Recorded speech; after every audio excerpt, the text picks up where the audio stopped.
नमस्कार। आज हमारे पास हैं केशव कल्चर यूट्यूब चैनल से तेरी यादों के अंजुमन में के बोल। मुझे लगता है किसी अपने को याद करने का बड़ा ही गहरा भावनात्मक अनुभव है इसमें। हाँ बिल्कुल, काफी काव्यात्मक अंदाज है। और इसमें जो जो मुख्य भाव है वो याद और एक तड़प का है। और वो क्षमा मतलब मोमबत्ती का रूपक बार बार आता है। तो चलिए इस पे थोड़ी और बात करते हैं, समझने की कोशिश करते हैं कि यादों की इस महफिल में क्या चल रहा है। जरूर। तो पहली लाइन है, तेरी यादों के अंजुमन में क्षमा बन हम जलते पिघलते रहे। सोचिए, यादों की एक पूरी महफिल है और उसमें कोई क्षमा की तरह है, जल रहा है, पिघल रहा है। ये ऐसा लगता है जैसे कोई लगातार दर्द हो रहा हो, या शायद उन यादों को जिंदा रखने का एक निरंतर प्रयास। हाँ, प्रयास भी हो सकता है। और ये जो एहसास है ना, ये टिकने वाला है, मतलब क्षणिक नहीं है। जैसे आगे है, मेरे ख्वाबों के पतंगे रात भर जलते रहें। और वो लाइन भी, तेरी उम्मीदों से मेरी हर शाम सजे, ये सब दिखाता है कि ये एक स्थायी अवस्था है जो यादों ने ही बनाई है। बिल्कुल, ये कोई फ्लीटिंग मोमेंट नहीं है। लेकिन फिर एक थोड़ी अलग सी बात भी आती है, सूने जीवन में फिर भी रंग नए भरते रहे। यहां थोड़ा विरोधाभास लगता है, मतलब एक तरफ खालीपन है, दर्द है, पर दूसरी तरफ रंग भरने की कोशिश भी है। हाँ, ये बहुत दिलचस्प नुक्ता है। ये दर्द के साथ साथ एक तरह की हिम्मत या शायद जीने की एक कोशिश को दिखाता है। सही। और यहीं पर वो उम्मीद और निराशा के बीच का खेल साफ दिखता है।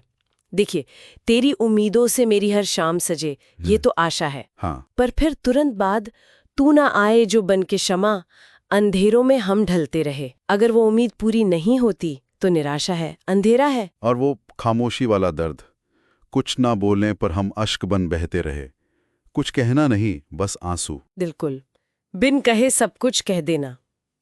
तो ये सवाल मन में आता है कि ये जो उम्मीद और दर्द का संगम है, ये आखिर किस तरफ ले जा रहा है?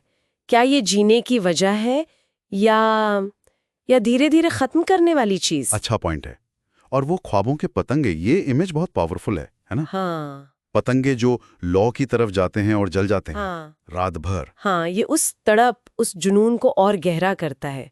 जैसे सपने पतंगों की तरह हैं जो उस याद या उम्मीद की लौ की तरफ खिंचे चले जा रहे हैं और उसमें भस्म हो रहे हैं। तो मतलब ये सारे भाव, जैसे लगातार किसी की चाहत, हाँ, एक स्थायी दर्द, और बीच बीच में उम्मीद की एक किरण, खामोशी से सहा जाने वाला दुख, और उस कमी के बावजूद जीने का या कहें रंग भरने का एक प्रयास, ये सब मिलकर एक तस्वीर बनाते हैं। हाँ, और अगर हम इसे थोड़ा और बड़े पैमाने पर देखें तो ये शायद किसी खोए हुए रिश्ते या प्यार को याद करने का एक सार्वभौमिक अनुभव है। ऐसा महसूस होता है जैसे बहुत से लोग इससे जुड़ पाएंगे। तो संक्षेप में कहें तो ये बोल यादों के सहारे जीने और उस उम्मीद और दुख के बीच एक मोमबत्ती की तरह लगातार जलते रहने की एक मजबूत तस्वीर पेश करते हैं। तो इस सब का निचोड़ क्या निकलता है? देखिए, अंत में एक सवाल शायद श्रोताओं के लिए छोड़ा जा सकता है। जी। इन पंक्तियों में जो वक्ता की हालत बयान की गई है, उसका आखिर अंजाम क्या होगा? क्या यादों में इस तरह जलते रहना, क्या ये स्थायी है? हाँ, मतलब क्या वो सूने जीवन में रंग भरने की जो कोशिश है, क्या वो कभी कामयाब होगी? क्या उसे सुकून मिलेगा? या फिर ये बस उस जलन को, उस दर्द को सहने का एक तरीका भर है?